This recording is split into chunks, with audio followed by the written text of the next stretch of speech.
ॐ अज्ञानतिमिरान्धस्य ज्ञानाञ्जनशलाकया चक्षुरुन्मिलितं येन तस्मै श्रीगुरवे नमः। वाञ्छाकल्पतरुभ्यश्च कृपासिन्धुभ्यैव च पतितानां पावनेभ्यो वैष्णवेभ्यो नमो नमः।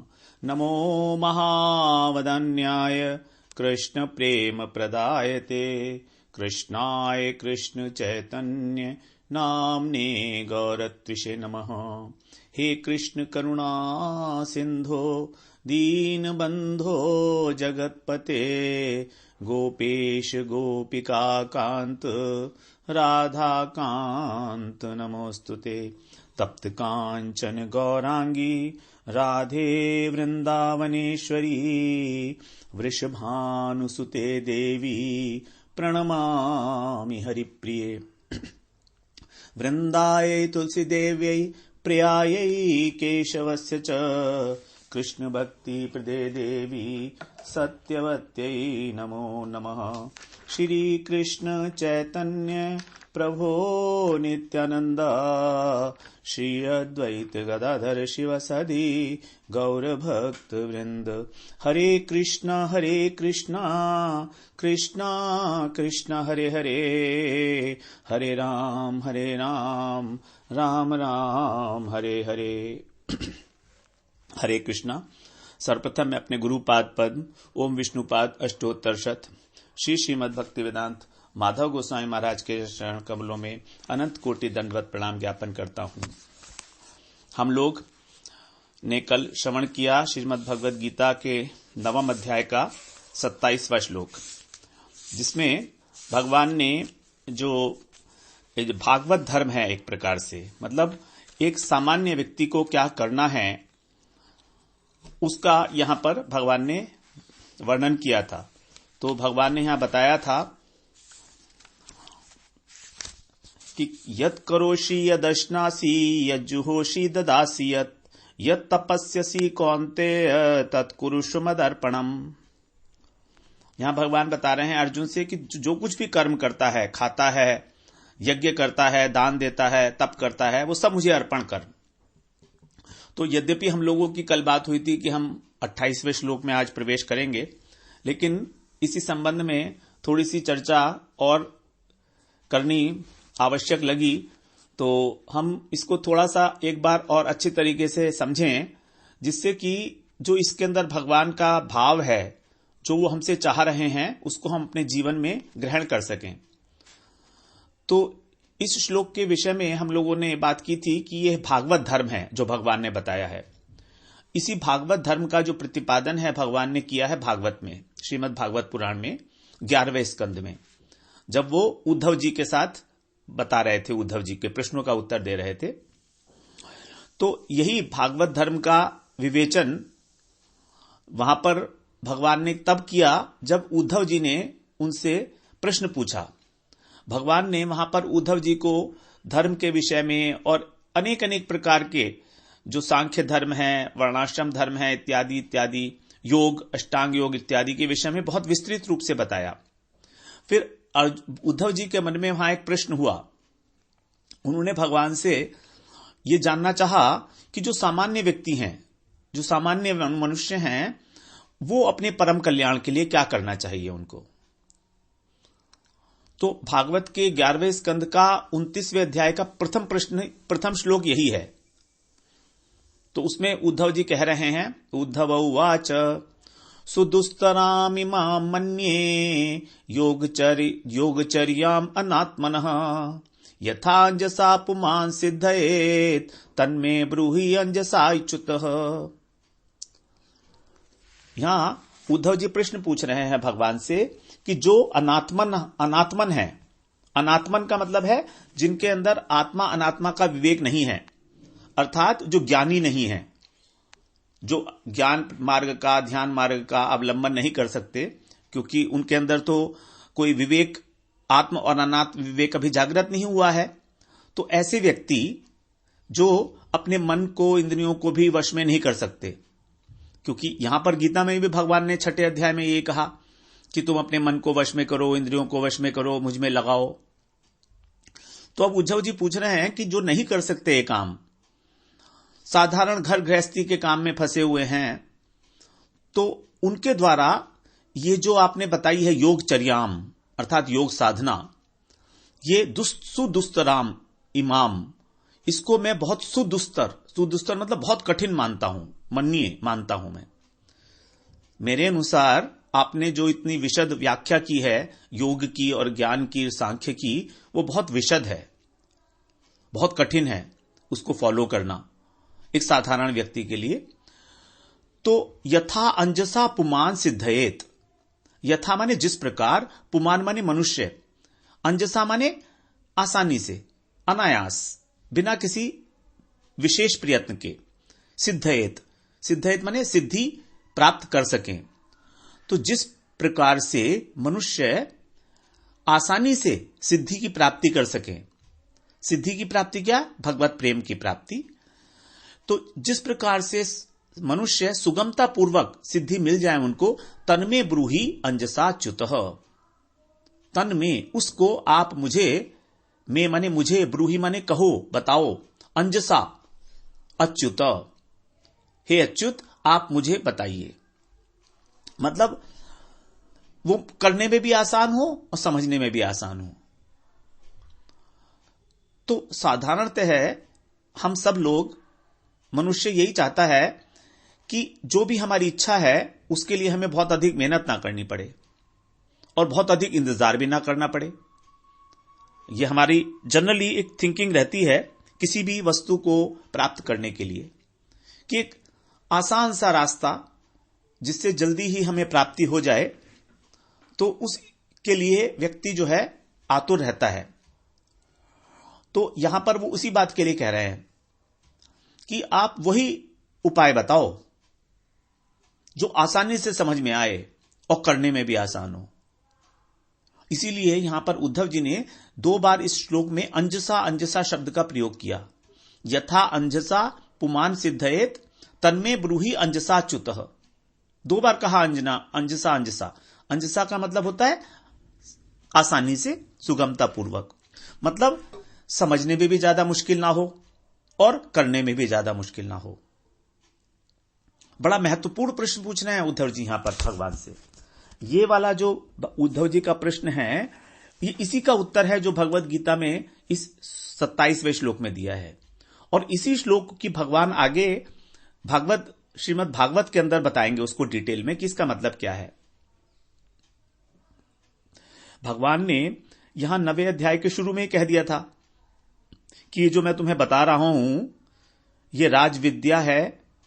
तो ये जो राजविद्या, राजयोग है, ये करने में अत्यंत सुखद है। सुसुखम कर्तुम अव्ययम, दूसरे श्लोक में भगवान ने बोला था इसी अध्याय में, सुसुखम कर्तुम अव्ययम, अर्थात करने में तो ये बहुत सुगम है, लेकिन जो इसका फल है वो अव्यय है, अविनाशी है, मतलब भगवान की प्राप्ति है। क्योंकि भगवान ही एक अव्यय वस्तु है ना, जिनका कभी व्यय नहीं होता, वो केवल भगवान ही है और कोई नहीं है। तो अब देखिए, भगवान हम सब के लिए और स्पेशली अपने भक्तों के लिए कितने अधिक प्रेम से भरे होते हैं। क्योंकि उद्धव जी जो हैं वो कोई साधारण मनुष्य नहीं है, भगवान के सखा हैं। उद्धव जी के विषय में सुखदेव जी ने क्या बताया है, वृष्णी नाम प्रवरो मंत्री कृष्णस्य दैत सखा शिष्यो बृहस्पति साक्षात उद्धव बुद्धि सत्तमा। ऐसे हैं उद्धव जी। वृष्णी नाम प्रवरो मंत्री, प्रवर का मतलब होता है बहुत अधिक बुद्धिमान, श्रेष्ठ मंत्री हैं। सभी यादवों में, वृष्णी वंशियों में उद्धव जी श्रेष्ठ मंत्री हैं, भगवान के, कृष्ण के मंत्री हैं।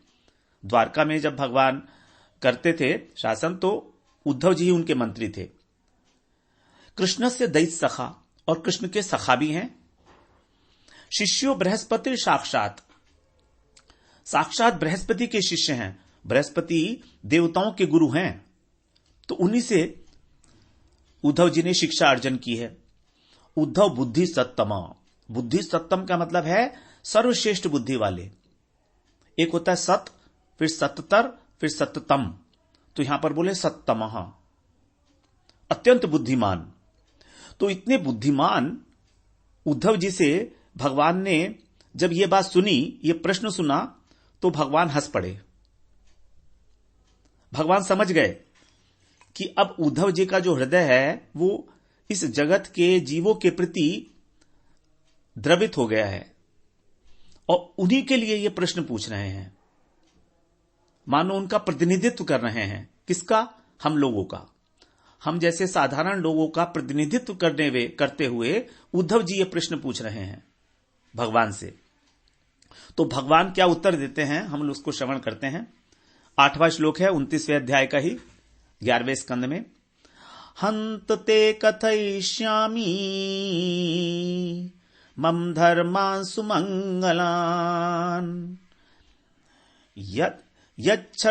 याच्छर्दयाचरन् मर्त्यो मृत्युम जयति दुर्जयम्।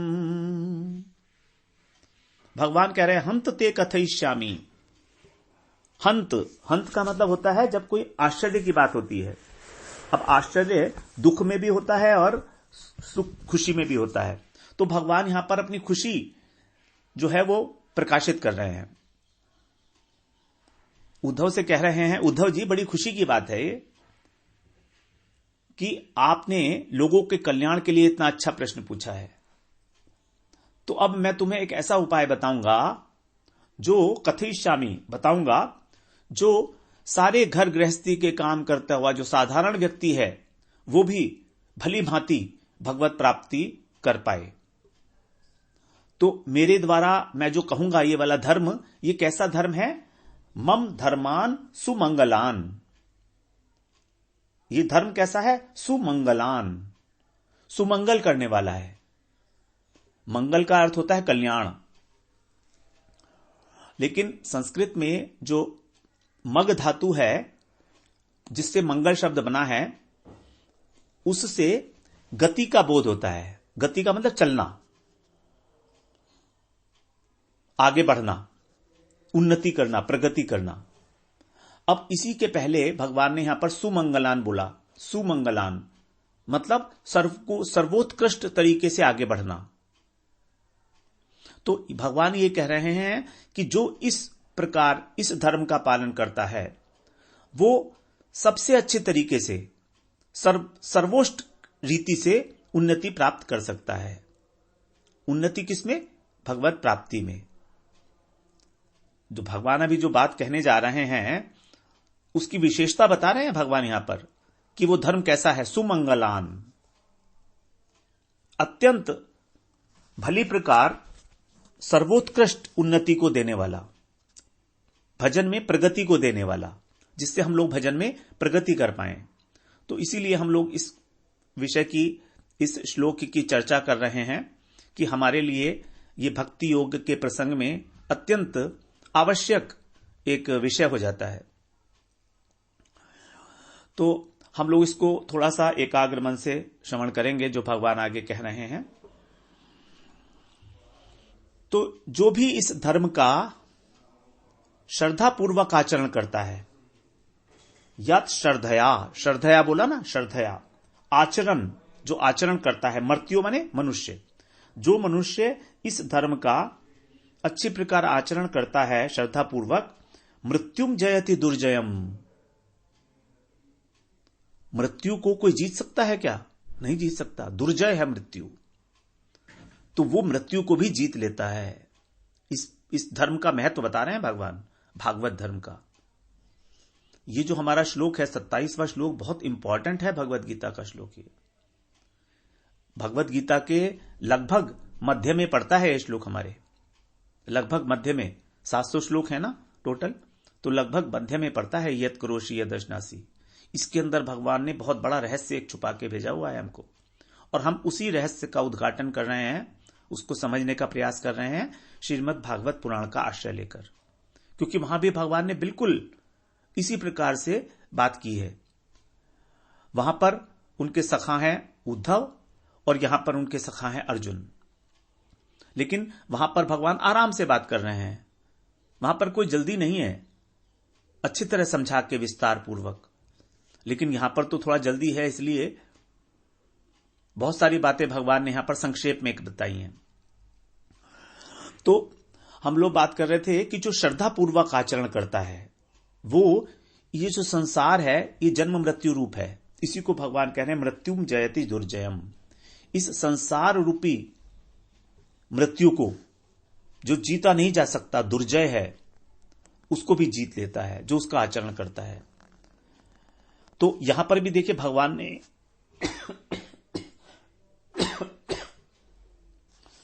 ने एक शर्त लगा दी, श्रद्धया आचरण, श्रद्धा पूर्वक।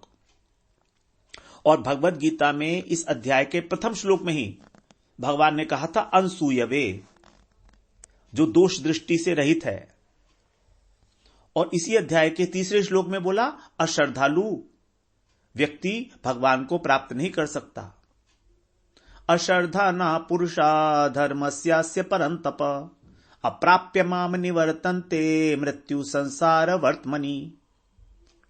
जो अश्रद्धालु हैं वो इस धर्म का पालन नहीं कर सकते, मुझे प्राप्त नहीं कर सकते। अप्राप्य, जब मुझे प्राप्त नहीं करेंगे तो क्या होगा? मृत्यु संसार वर्तमनि निवर्तन्ते, मृत्यु रूपी संसार के अंदर ही भ्रमण करते रहते हैं। वर्तमनि का मतलब होता है मार्ग, वर्तम।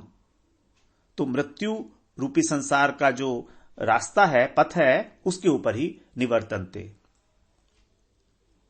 तो बिल्कुल वही बात जो है यहां पर बताई जा रही है, जो वहां पर कहा गया है वही यहां पर कहा, मृत्युम जयति दुर्जयम।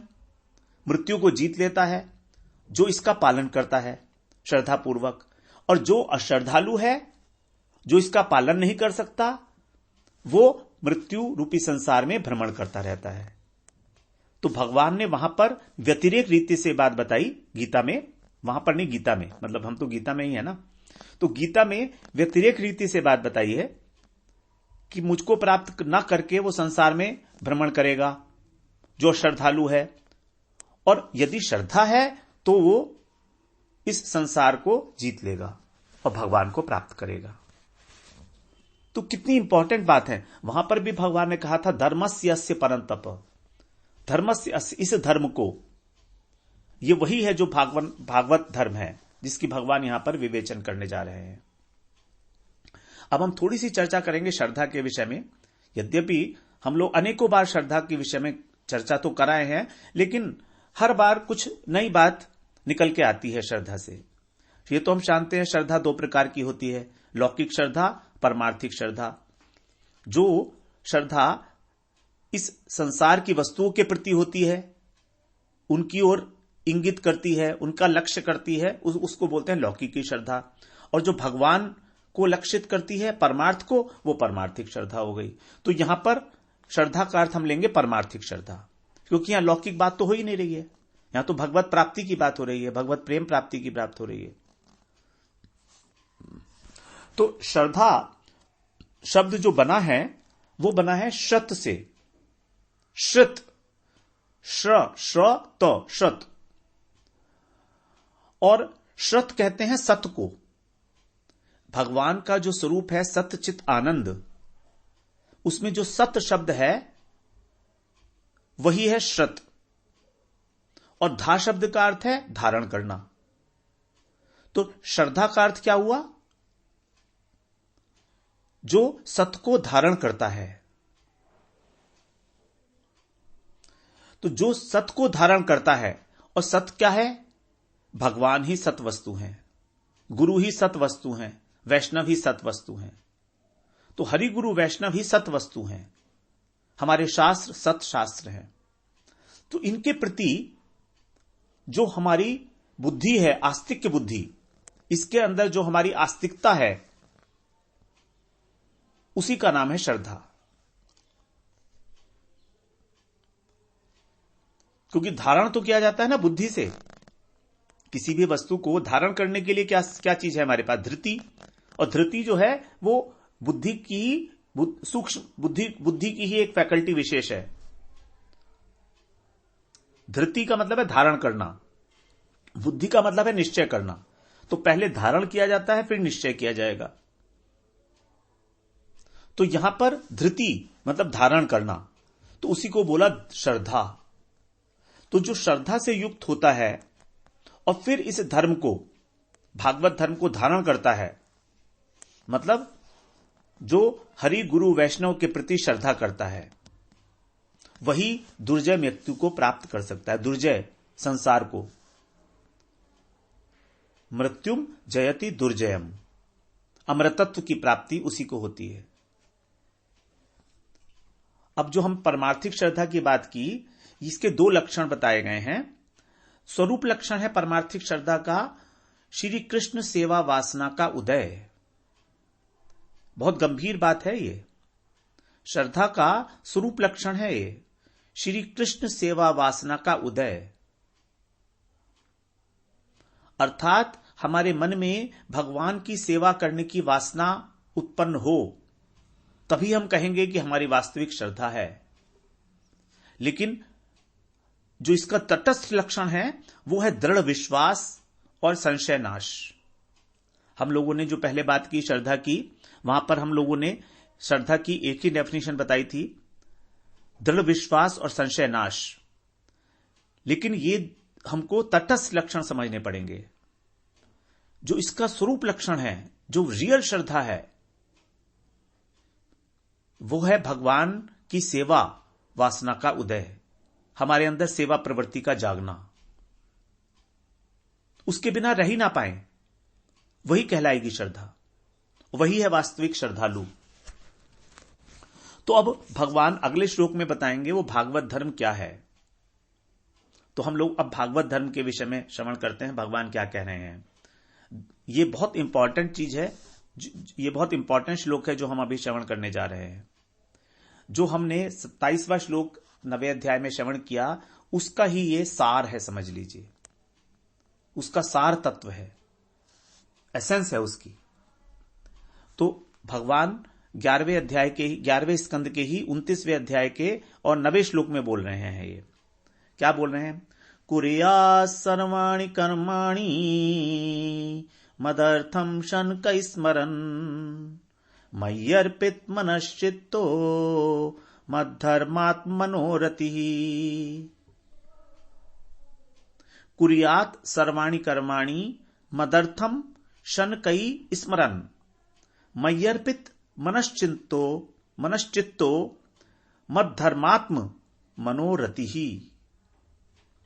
पहली बात यहां कह रहे हैं कुर्यात, कुर्यात माने करो, आज्ञावाचक है ये भी। कुर्यात सर्वाणि कर्माणि, सभी कर्मों को। सर्वाणि भी बहुवचन है और कर्माणि भी बहुवचन है। तो इसमें भगवान ने प्रत्येक प्रकार के कर्म ले लिए हैं। लौकिक कर्म भी है और परलौकिक और परमार्थिक जो भी कर्म हो सकते हैं वो सब कर्म ले लिए। जैसे हम लोगों ने इसी श्लोक में श्रवण किया यत करोषि, यत करोषि में सभी प्रकार के कर्म हैं। तो जितने भी कर्म हैं वो क्या कह रहे हैं? मद अर्थम। अर्थम का मतलब मेरे लिए, मद माने मेरे लिए करो, मत अर्थम मेरे लिए करो।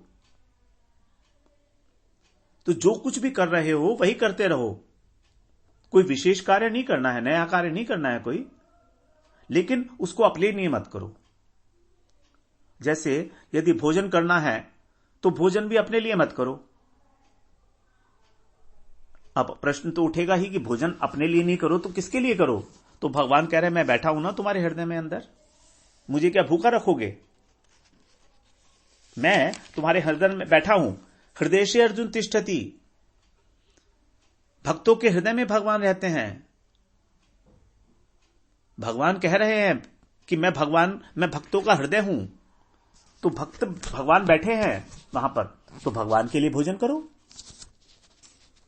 और हमारे पेट में जो जठराग्नि है, जो भोजन को पचाने का काम करती है, वो क्या है? वो भी तो भगवान का स्वरूप है।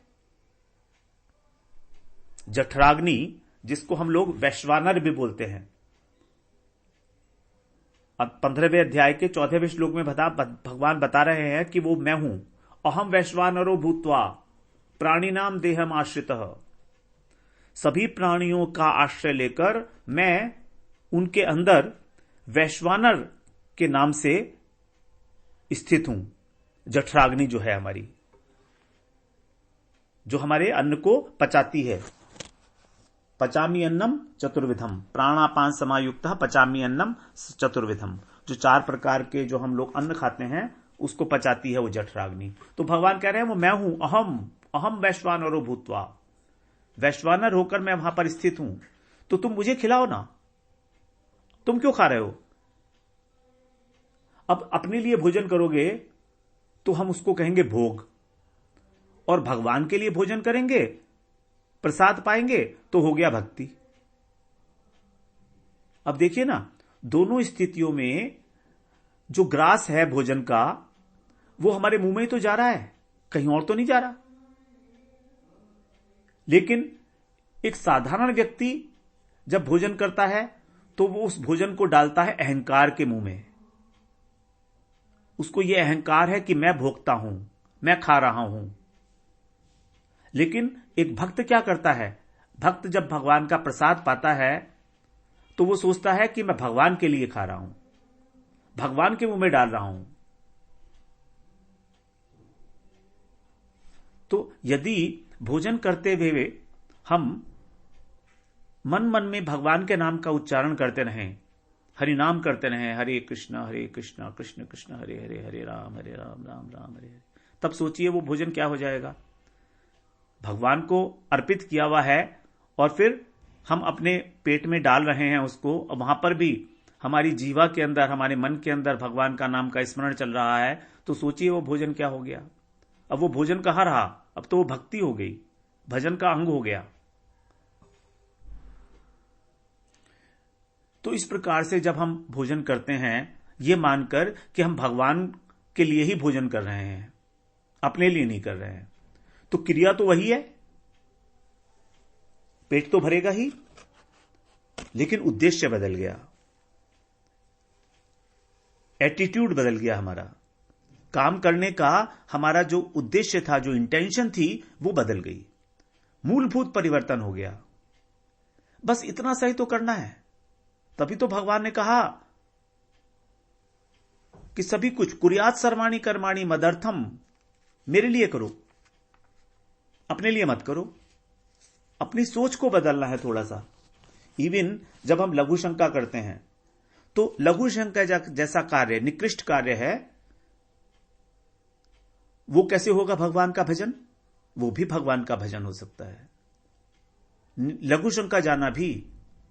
क्योंकि यदि हम लघु शंका इसलिए जा रहे हैं कि उसके बाद हम ठीक प्रकार से बैठकर भगवान का भजन कर सकेंगे, और अगर हमें लघु शंका आ रही है और हम भजन करके बैठ गए, या कोई भी काम कर रहे हैं फॉर दैट मैटर, भजन नहीं कर रहे हैं, कोई भी कार्य कर रहे हैं, क्योंकि अब जो कार्य हो रहे हैं वो अपने लिए तो हो नहीं रहे,